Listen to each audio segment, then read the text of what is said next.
It's now 12:37. Governor Jared Polis, along with state health officials, are giving a COVID-19 update. Let's listen in live. Work. So we have three great doctors here today. You know Dr. Rachel Hurley, our state epidemiologist. You know Dr. Eric France, our chief medical officer for the state of Colorado. We are also joined by Dr. Chuchita Rao, a very prominent pediatric and infectious disease specialist at Colorado Children's Hospital. She's also an associate professor of pediatrics at the University of Colorado. As you might have guessed by her presence, we're going to talk about COVID in kids and how important it is, especially that parents of kids 12 and up get their kids protected to help end this pandemic and make sure that your kids stay safe. Before we get into the vaccine and how to best protect your kids and yourself against the virus, I want to walk through some of the numbers. 952 positive cases yesterday. Hospitalizations continue to go down. We had 516 hospitalizations. That's a decrease of 5. It's still a relatively high number. And just to put that in perspective, that means that 516 of our fellow Coloradans are currently in the hospital being treated for COVID. And we have lost 6,618 of our fellow Coloradans due to COVID in the year of the half of the pandemic. And I express my condolences to the family members, the loved ones of everybody who's experienced loss. Cases and hospitalizations are down in most counties. We are seeing sustained high levels in southern Colorado, El Paso County, Pueblo County. But behind the numbers, here's what we're seeing, and we'll talk about today. We're seeing a lot more people, young people, being admitted to the hospital because there's lower protection numbers with the vaccine. It really is just remarkable how effective the vaccine is. So we're seeing so many more people 30 and under, teenagers, 20s in the hospital, and so many less in their 60s, 70s, and 80s. Where we have very, very high vaccination rates in the state of Colorado. So the main takeaway from that is, of course, vaccines work. And if you're in your 20s and 30s and you don't want to go to the hospital for a week or two, and it's a grueling experience to have to do that and put yourself through, then just take 15 minutes and get vaccinated. It's worth it. It's free, it's quick, it's easy. Two main pieces of advice for all Coloradans. One, if you're experiencing symptoms, cold-like symptoms, temperature, cough, any of the symptoms, just get tested. Very important. And if you're tested and you're positive, quarantine yourself, keep isolated so that everybody else doesn't have to quarantine yourself. It's just a big deal if you can get tested if you have symptoms and take the steps to avoid passing it to others. Second one, if you haven't yet been vaccinated, please get vaccinated. And that's a message to every Coloradan age 12 and up. It's available free, quick, and easy for you. Your local pharmacy, your local hospital, your community health clinic, the large sites like I was over at the Ball Arena, formerly Pepsi Center yesterday, the Ranch in Loveland, Dick's Sporting Goods I was at, the Broadmoor World Arena, Colorado State Fairgrounds, so many easy ways to do it. And we're making great progress. I'm particularly proud of Coloradans. As you know, last week, adolescents 12 to 15 years old were eligible for the Pfizer vaccine. We've already successfully vaccinated with the first vaccine 11% of all 12 to 15-year-olds in the state of Colorado. That's good for 1 week, but it also means we have 89% that haven't yet been vaccinated. So we have to keep up the pace over the next few weeks. We have plenty of Pfizer vaccine on hand at all of those major sites and most major pharmacies for the 12 and up to be able to do that. The Moderna and the Johnson & Johnson are approved for age 18 and up. We also, just to sort of talk about the level of difference of vaccination between different age groups, and where and what had age 30, over age 30, 2/3 of Coloradans have gotten at least one dose of the vaccine. 16 to 29-year-olds, only 44% have gotten one dose. And so that's the reason we're seeing more young people in our hospitals, is because less are vaccinated. And people of all ages, if you haven't found the time to get vaccinated yet, please do so. As we move out of the sprint of vaccinating those who are at greatest risk into the marathon of vaccinating those who've been waiting for it to be convenient, those who've been putting it off, we're shifting our focus, and we'll be issuing the guidance today from not wasting a single dose and using every dose within 72 hours, which was our focus when we were supply limited with the vaccine, to instead not wasting a single opportunity to vaccinate. We want to make sure that even if there's only one patient on hand to receive a vaccine, that the vial is punctured and that vaccine is given. Our partners will now be able to have the vaccine up to 2 weeks instead of the 72 hours to make sure that they have it on hand. And we want to miss no opportunities to vaccinate somebody, even if it means puncturing a multi-dose vial to administer a vaccine without having people lined up to receive each dose. We are adopting the CDC guidance here in Colorado because we want as many people as possible to receive the life-saving vaccine. And our supply level now allows that. In the early days, we were very concerned with getting every dose into an arm as quickly as possible. Now we are more concerned with finding and getting it to the remaining people who are unvaccinated. And that's okay if a dose isn't used in the 72 hours. And that's okay if the vial is punctured for one patient, because it really at this point is inexcusable to deny somebody the vaccination simply because we don't have enough people lined up for every dose in the vial. So that guidance is going out today, and that should help us, particularly in rural areas, in small, low volume clinics, to do one or two out of a vial to make sure that everybody has access to the vaccine. I'm now going to turn it over to Dr. Herlihy to walk through the trends, particularly the trends of COVID-19 among young people in our state. Dr. Herlihy.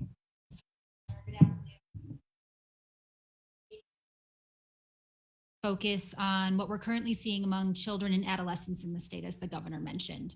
So this figure compares case rates among adults, 18 plus, middle and high school students aged 11 to 17, and preschool and elementary school students ages 3 to 10. The great news is that for another week, we have continued to see a decrease in cases among all age groups in the state. And I believe that this is a result of vaccination rates rising in Colorado. We're seeing direct protection for individuals who have been vaccinated. And that shows up most clearly in our adult data that's being seen here. But we're also seeing a decline in some rates among younger children. And we believe that that is probably indirect protection that is coming from parents and other adults that are around those children being vaccinated. And so the goal that we have in mind here is get to a place where we have enough protection for individuals who are not yet vaccinated from their community. And so we have obviously now vaccination available to a growing percentage of the population, with vaccine available to 12 to 15-year-olds, in addition to the 16 plus, where vaccine has been available for months now. So obviously good news, and we continue to see this decline. But we do continue to see that highest rate of disease among middle school and high school students. And this is really where we have the greatest opportunity. We need to see increased vaccination rate among those individuals to protect them from infection. And also for those younger populations that are not yet eligible for vaccination, it's important that parents continue to take precautions for those younger children to protect them from infection. Next slide. I also want to share the latest testing trends with you. So this figure compares percent positivity data by age group, or what proportion of tests come back positive by each age group. We have long had a goal of reaching 5%, below 5% positivity in the state. So 5% is a level that signals to us that transmission rates are low and that we are identifying a high enough proportion of cases to understand how much disease transmission is occurring and make an impact on disease transmission through our case investigation and contact tracing work. So you can see now that we are below 5% when you look at 18 plus year olds. So that adult population, we're where we want to be. We obviously would love to see that come down even further, but we're below that 5% goal right now. Unfortunately, for younger kids, we continue to be above that 5% mark. And so to me, this means that we're really seeing cases go undetected in our pediatric population, meaning that we're really not detecting as many cases are occurring. And when we're not detecting those cases, we're not intervening on those cases and disrupting transmission. So of course, vaccination is going to continue to be the most important way to prevent ongoing transmission of disease. But after that comes testing. And testing is a really important way for us to interrupt transmission and prevent additional cases from occurring. Next slide. So the next two figures show you data on pediatric hospitalizations in Colorado. Over the last few weeks, we've been sharing with you that this fourth wave has been much easier on our adult population. Vaccination rates have been increasing, and because of that, fewer than half as many hospitalizations have occurred recently compared to what we saw in our fall wave of illness. But in contrast, if you look at the numbers here for April for Colorado's pediatric hospitalizations, you'll see that that number isn't too far behind what we saw in our fall wave of illness, meaning that we're continuing to see high hospitalization rates among our pediatric population. Next slide, please. And finally, this figure shows you COVID-19 hospitalizations broken down in two different age groups. those that would now be considered vaccine eligible, so those 12 to 17, and then those who are not yet vaccine eligible, so those 0 to 11 years old. About half of Colorado's pediatric hospitalizations that have occurred in the last couple of months, even more than half in some instances, would now be considered vaccine preventable. So COVID-19 is a vaccine preventable disease now for most adolescents. Adolescents who are eligible for vaccine should receive it as soon as they can, and parents of children who are not yet eligible for vaccine should continue to take precautions for their children. Thank you. Thank you, Dr. Herlihy. And of course, while kids as a whole don't get as ill or have the same fatality rate as older folks, we have seen too many hospitalizations, and tragically, we have seen several deaths reported in Colorado among the youngest Coloradans, including several in the age group that are now fully preventable with the vaccine. For younger Coloradans, 2 doses of the life-saving Pfizer vaccine delivered over about a month can bring an end to over a year of forced social isolation and illness and help us return to normal. And for all of us, this means that we can feel more secure as we continue to go about our summers. And that's why today I want to talk to you about what we can do to protect our children. We are excited to work on Protect Our Children with Colorado Children's Hospital. And we're going to work hard between CDPHE, Children's Hospital, and many others to provide parents the tools and steps that they can take to protect our children from COVID-19. First and foremost, parents and adults should get vaccinated if they haven't been vaccinated already. Second, get your kids vaccinated. If they're 12 and up, take a moment and get it done. You can do it at your local pharmacy, one of our drive-through clinics, at Ball Arena, Dick's Sporting Goods. You can do it at your doctor's office, your hospital, your community health clinic. And for those who aren't yet fully vaccinated, and that includes those who aren't yet eligible to be vaccinated, 5-year-olds, 10-year-olds, wear a mask when you're around others indoors, especially around others who are unvaccinated. Last week, I announced a modification to our state mask guidance to align with the new CDC science-based guidance that was issued last week. And with increased vaccination rates and no current threat to hospital capacity, the state's role in requiring statewide restrictions is thankfully no longer needed. But now it's a matter of individual responsibility to keep yourself, your kids safe. And that's very much the focus of Protect Our Children. Every unvaccinated Coloradan, 12 and up, has a variety of opportunities to get the life-saving vaccine, protect themselves from the virus, and help end the pandemic for them, and do their part to help end the pandemic for the rest of us. Getting the vaccine should be as easy as visiting your doctor for a checkup, visiting your local pharmacy, one of our drive-through sites. Primary care providers are very important and trusted sources of information, and we're really calling upon all of our pediatricians, family practices, and private practices to make sure that they offer the vaccine to their patients when they come in for regular checkups or for any other type of issue. And in order to meet Coloradans where they are, we're continuing to build stronger partnerships with primary care providers that serve communities across our state. These partnerships are even more important now that children 12 to 15 can get the vaccine through their pediatrician. Primary care providers everywhere in Colorado can enroll today as a vaccine provider. So if you're a pediatrician or family practice and haven't enrolled yet, we can get you the vaccine within a few days. We can get it to you any day you need it, whenever you need it. And you can enroll right away to do that. If you're a provider that's interested in offering the vaccine, you can email cdphe_covidvax@state.co.us to get enrolled. You know, while years of research and groundbreaking science, and as well as the clinical trials with tens of thousands of people, show us that all 3 of these vaccines are highly effective and safe. Details surrounding how the vaccines work and how the protection works that they provide and what an immune response is and aren't necessarily common knowledge. And that's why we want to have some experts here today, because no question is too small or too large to get answered. And we don't want a lack of information or inaccurate information to stand in the way of you getting this life-saving vaccine that could protect your life and the life of your loved ones. And that's why we have Dr. France and Dr. Rao with us today. They're straight shooters. They earn their white coats with years of study. They've seen many patients, and they've made this particular issue, COVID and the vaccines, a major part of their learning over the last year. So Dr. France, maybe you can, at an introductory level, how do vaccines even work? How does this all happen? it's really important that people understand the basics of vaccines so they feel like they can trust what we're doing. And vaccines really take advantage of our body's immune systems. And immune systems are in ourselves to fight off any virus or bacterial infection that can happen. So when you become infected with a virus, let's say chicken pox, you get quite sick. Your immune system is trying to fight off this virus, giving you fevers, and you may have a rash. And then once it's gotten to know that virus and has successfully beaten it down, you're now protected from getting chicken pox again. So your immune system understands how to fight chicken pox, and it does the job. We do the same thing with vaccines. We say, okay, let's take a virus or a bacteria and only a small piece of it, a piece that actually can't cause you to get sick, and introduce it to your immune system. Your immune system sees it and fights it, gets to know it, and then over time is ready to fight the real thing should you become infected by a virus or bacteria. So for the COVID vaccine, we present your body with a recipe. It's a recipe to make a small protein from the surface of the virus.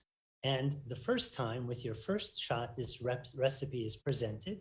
It causes some fevers and headaches and fatigue. The second time we present it with you for that second shot for 2 of our vaccines, you have even more of a reaction because now your immune system is recognizing this and it's learning what this protein looks like. And now you're ready, you're vaccinated. And so if you actually in public get exposed to this virus, your immune system is there and it's ready to attack and prevent the infection caused by that virus. The end result is that these vaccines are 95% effective at preventing you from getting sick with the COVID virus. Thank you. And Dr. Rao, given that, kids 12, 13, 14-year-olds are not as much at risk as people in their 30s and 40s, and certainly not as much at risk as people in their 70s and 80s, why should kids 12 and up get vaccinated? Why should their parents make sure to get them vaccinated quickly? Thanks, Governor. Well, I think it's really worth us taking a moment to think about the children and the adolescents who have had to endure this pandemic along with the rest of us, who've had to either battle infection themselves, have dealt with the loss of loved ones, have battled missed school, navigating online learning, and have endured a lot of mental health issues, including anxiety, depression, and feelings of isolation. And so that's why we as the pediatric community were so elated to hear the news that was going to help to bring these children and adolescents just one step closer to a more normal life. So as you all know, on May 10th, the FDA authorized the Pfizer vaccine for use in children and adolescents 12 to 15 years of age. And then 2 days later, the CDC's Advisory Committee on Immunization Practices, which is comprised of vaccine experts from across the nation, reviewed the same data and approved its use. So it's worth emphasizing that the FDA, as well as the Advisory Committee on Immunization Practices, evaluated every COVID-19 vaccine study through all of the phases through a very rigorous, transparent process prior to this authorization and recommendation. And then to help make this decision, they reviewed data from a study that evaluated whether children and adolescents 12 to 15 years of age could be included in pandemic COVID-19 vaccination programs. So just to tell you a little bit more about the study, it included 2,260 participants who were 12 to 15 years of age, and they were enrolled in a randomized placebo-controlled clinical trial. Half of the trial participants were given the vaccine and the other half were given the placebo, and the results were absolutely outstanding. So the study showed that the vaccine was 100% effective in preventing COVID-19 disease in the 12 to 15-year-old age groups. And there were no infections in the group that received the vaccine, and about 1 in 50 children in the placebo group became ill from COVID-19. So note that this trial is still ongoing. There's going to be at least 2 years of follow-up to be able to evaluate just how long this protection is going to last. So the vaccine was shown not only to be very effective, but also to be very safe. So there were no serious safety concerns. There were only mild effects after receiving the vaccine. And those were commonly things like headache, fatigue, chills, and some body aches. And those were seen a little bit more commonly after the second dose compared with that first dose. And they resolved after a day or two, like what we've been seeing with adults. The trial also found that vaccinated children and adolescents developed strong protective immunity, and that's also really important to keep in mind. So the reason why the timing of this authorization is so important is really data that you've heard from Dr. Herlihy, and then also national data telling us that people who are under the age of 18 are now accounting for close to 1 in every 4 newly reported COVID-19 infection, which is really a very concerning statistic. There have been 3.9 million children and adolescents in the US with COVID-19 infection reported to the CDC.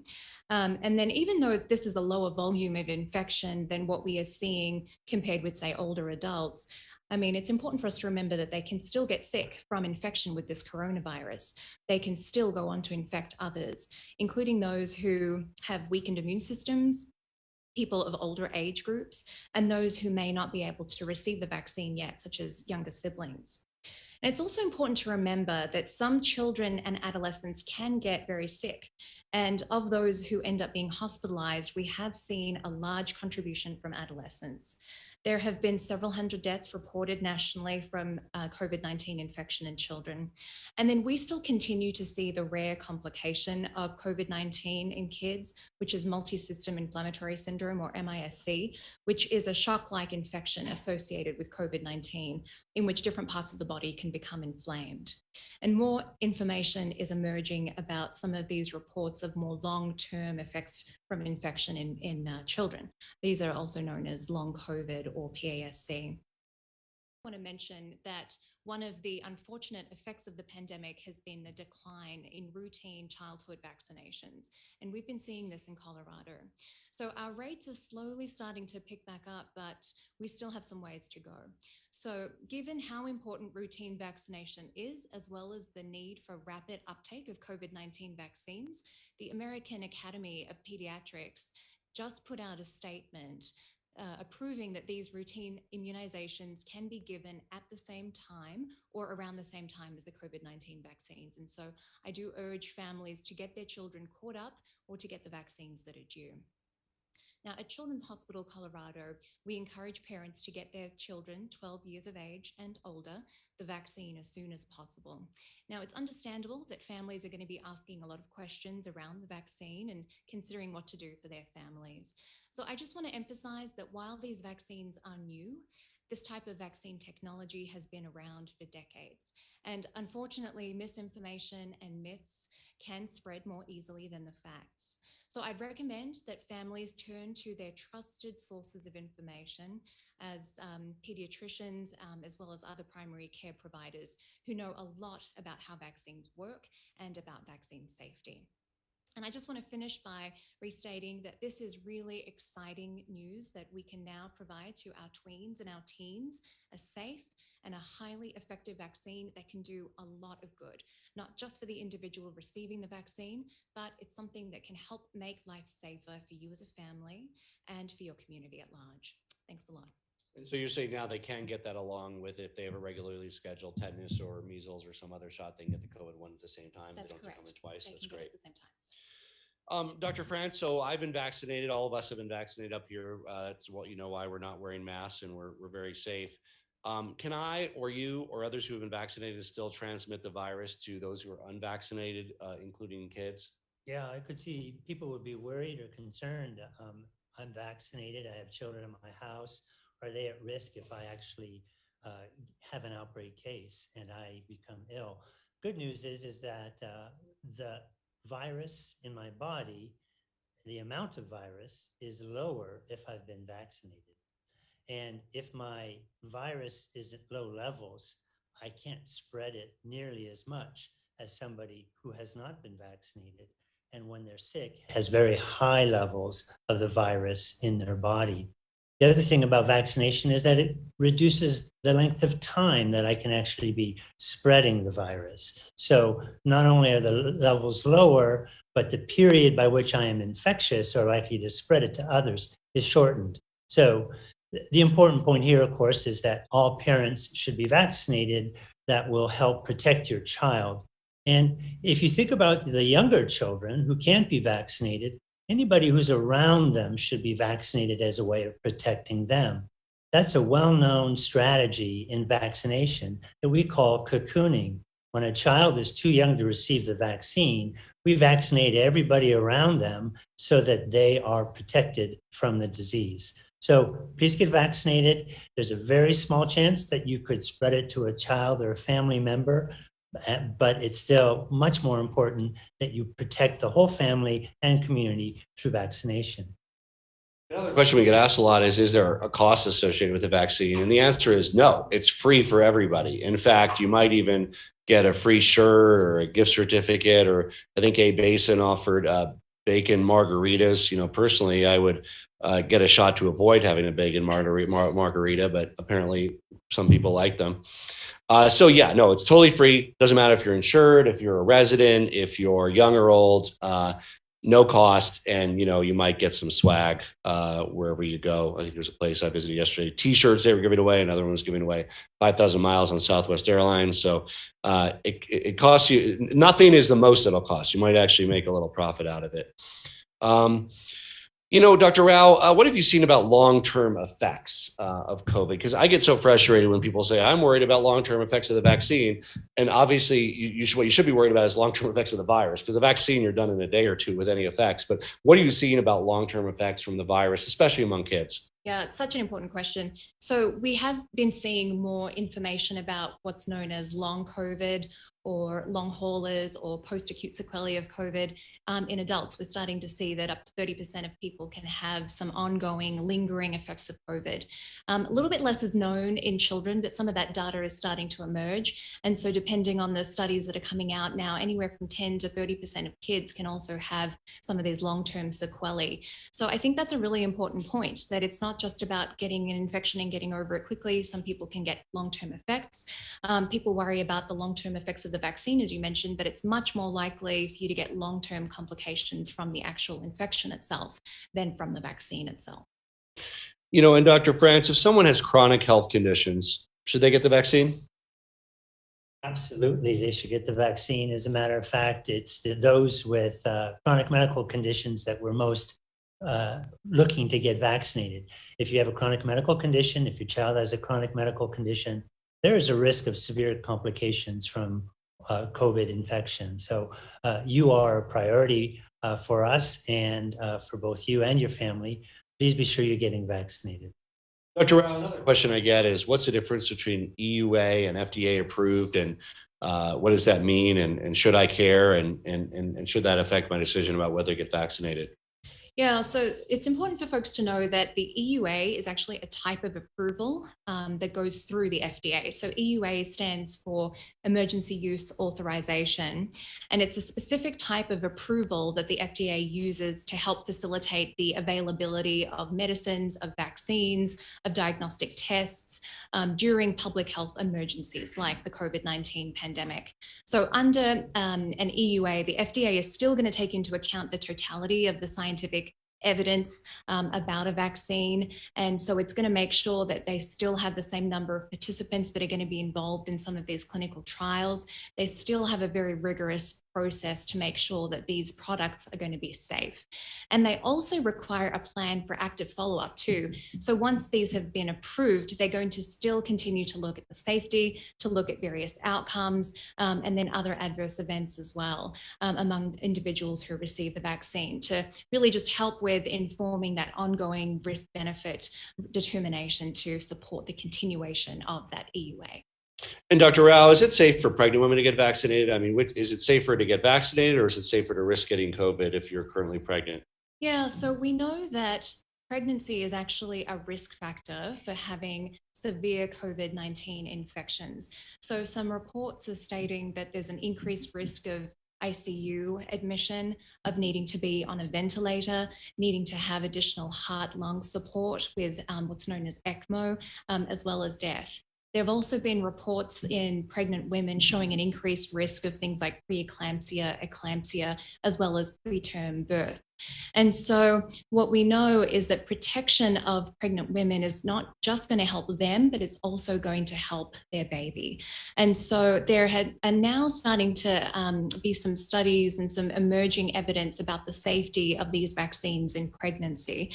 So these are through some active surveillance mechanisms such as VSafe, or the passive surveillance networks like VAERS that are showing us that receiving the vaccine during pregnancy is very safe, both to the woman and to the baby as well. So I also want to iterate that the Advisory Committee on Immunization Practices has also endorsed this as a very safe thing to do for pregnant women. Thank you, Dr. Rao and Dr. France. I know that many Coloradans have questions about the life-saving vaccines. That's one thing we hope to address through the Protect the Children effort. And if you post your question below, we'll do our best to get you an answer. Since the Pfizer vaccine was recently approved for Coloradans aged 12 to 15, I know that many parents across the state are wondering about the best step to take forward for their child, where they can get it. My own kids are 6 and 9. They're not yet old enough to get a vaccine, but if they were, I get them vaccinated as quickly as possible. Especially with all the information that I've seen. To talk more about what the vaccine means for younger children, we're joined by Dr. Rao from Children's Hospital. She's going to give an overview of the Pfizer vaccine for kids 12 to 15 and steps that parents and guardians can take to protect their family.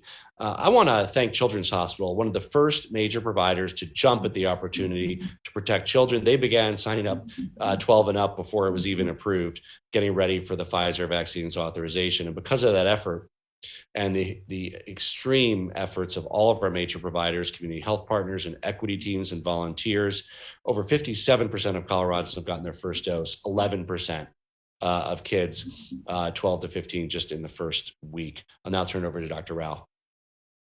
Thanks very much.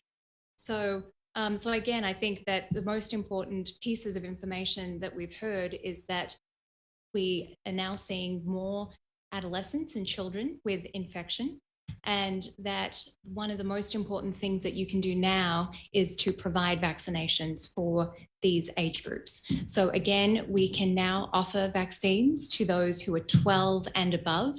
And we know from a lot of the rigorous data that has been undertaken in children that it is a very safe thing to do. So just to go over the study that really helped to make this decision, it was a study that looked at about 2,260 children who were aged 12 to 15 that were enrolled in a randomized placebo-controlled trial. We know that 0 people who received the vaccine got the infection, versus about 1 in 50 who ended up getting the infection in the placebo group. So the trial also showed that the vaccine was extremely safe, as well as extremely effective.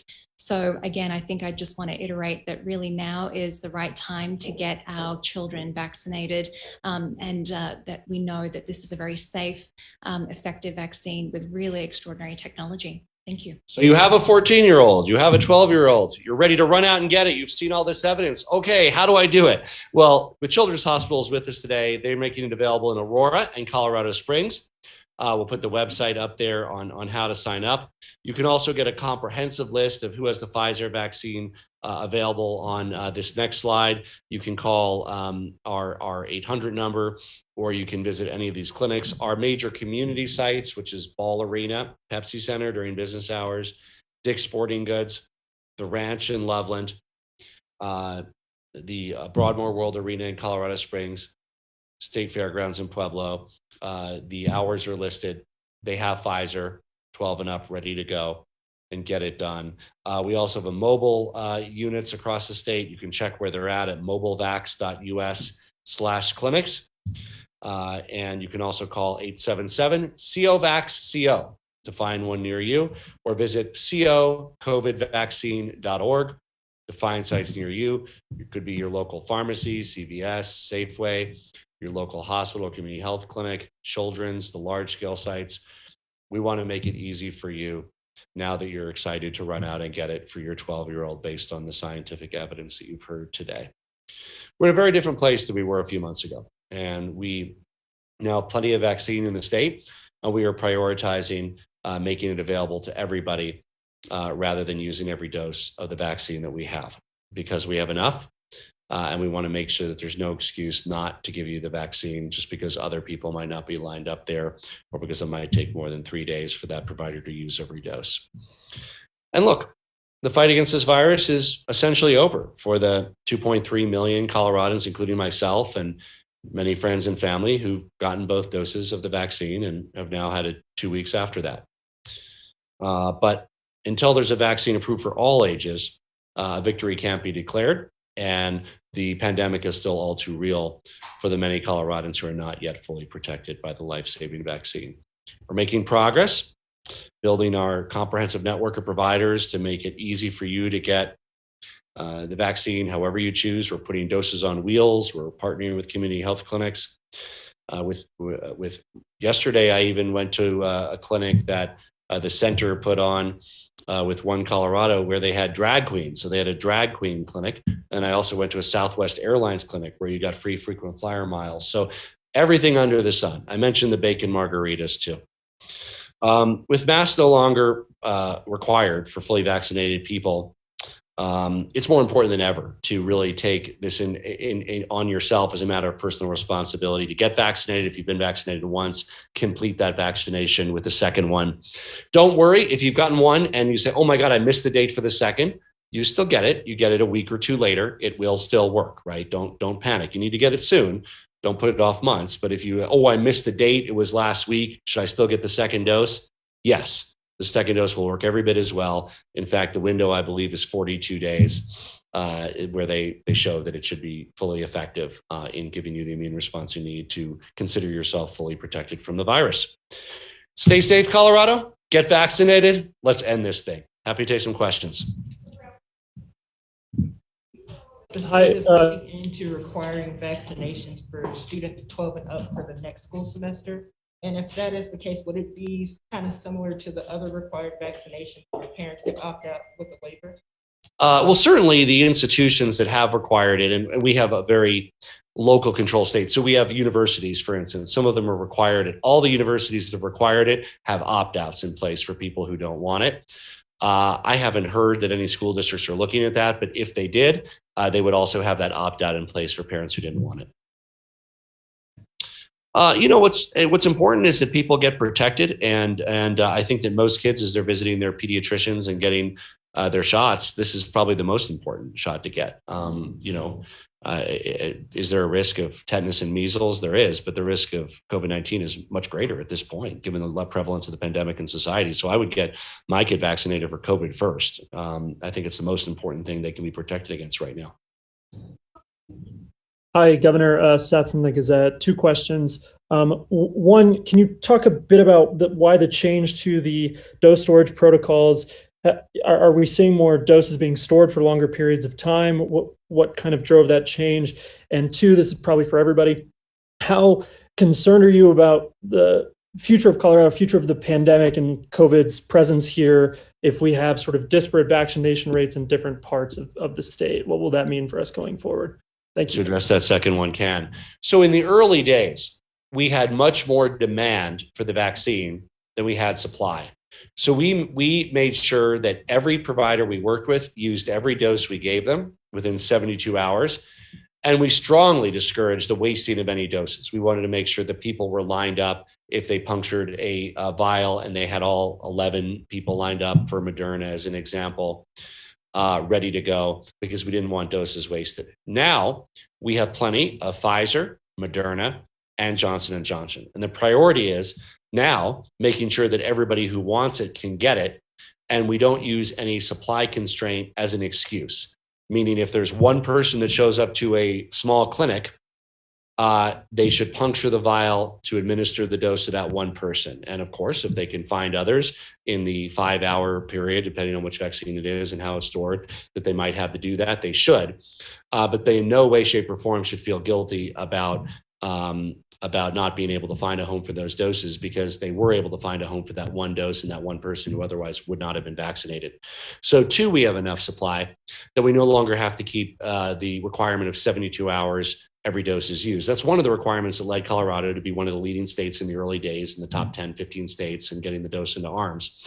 Many providers now can have a week or two of supply on hand, and they have to have the storage for it, refrigerators, freezers. Of course, that's all verified as one of our provider partners. But we want to make sure they have it where they need it, when they need it. And that's why we're going to making sure they use doses within 2 weeks rather than 72 hours. Who wants to address the second question? I can take that question.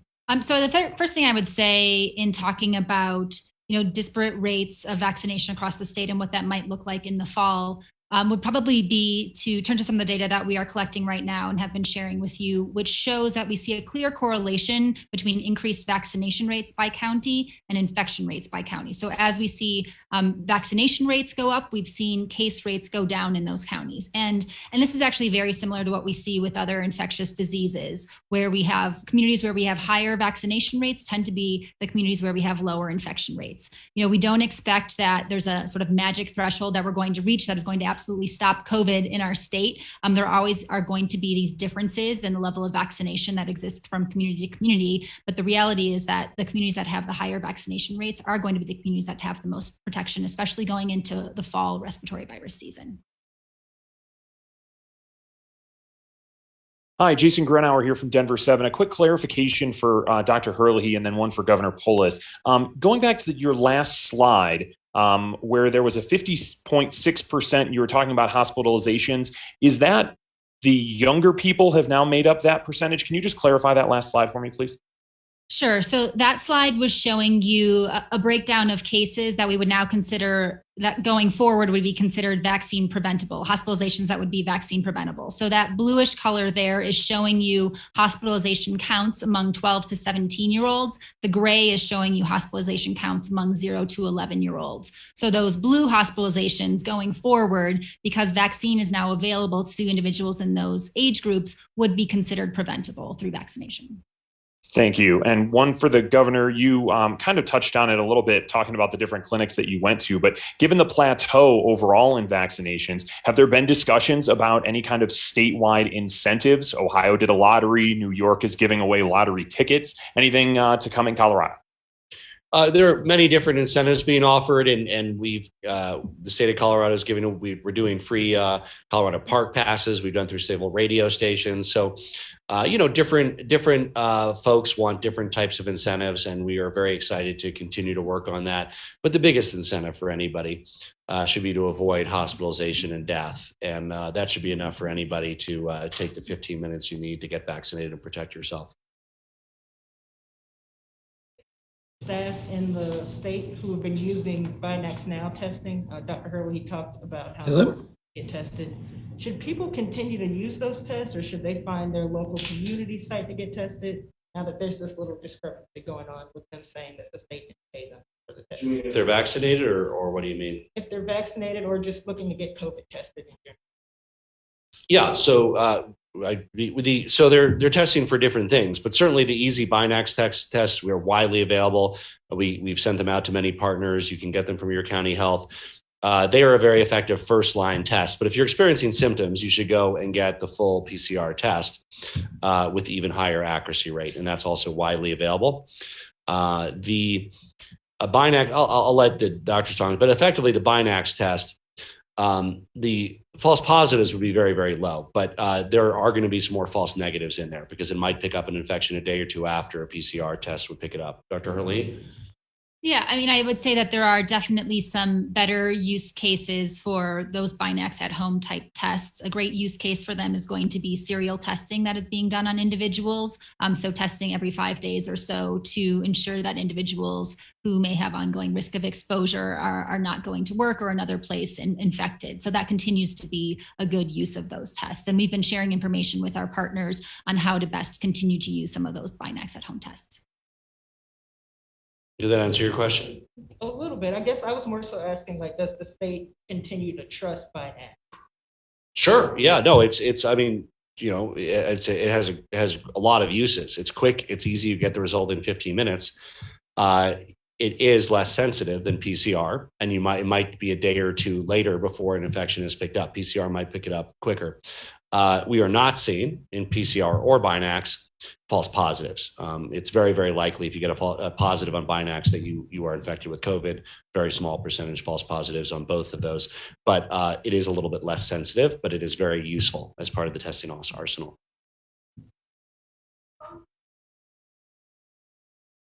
Hi, Governor. John Daly, Colorado Public Radio. I have a question for Dr. Rao. Dr. Rao, how do you anticipate the rollout of the vaccine to happen regarding the approval and availability in Colorado for those under 12 in the coming months? Yeah, so for our under 12-year-old population, there are some studies that are currently underway through some of these groups like Pfizer and Moderna.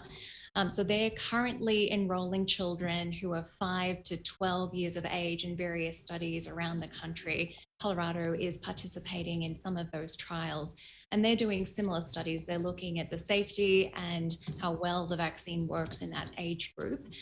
So they're going to be enrolling similar numbers of patients and are going to be following them up to see how infection rates look like in both of those groups.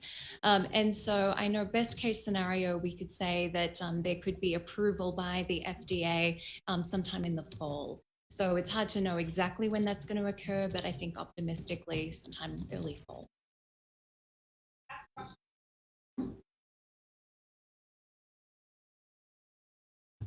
Hello?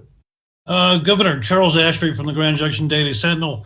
As you all know, of course, Mesa County is the only county that has the India variant, unless that's changed, unless somebody tell me that, which means that we now have the variant from 4 different foreign countries, including the state of California. But people out here are probably more concerned about the India variant because of what's happening in India right now. Can somebody there tell me how that can't happen here because we have better conditions or we don't have the same conditions over there? And are you concerned, or any of your panelists concerned, about the India variant coming out? You want to do that? Sure, I can take that question. So certainly we continue to be concerned about all variants as they emerge. We know that there are different types of variants. There are variants of concern where we have clear evidence that there may be some characteristic associated with this variant that makes it more transmissible or perhaps causes more severe disease or could impact vaccine effectiveness in some way.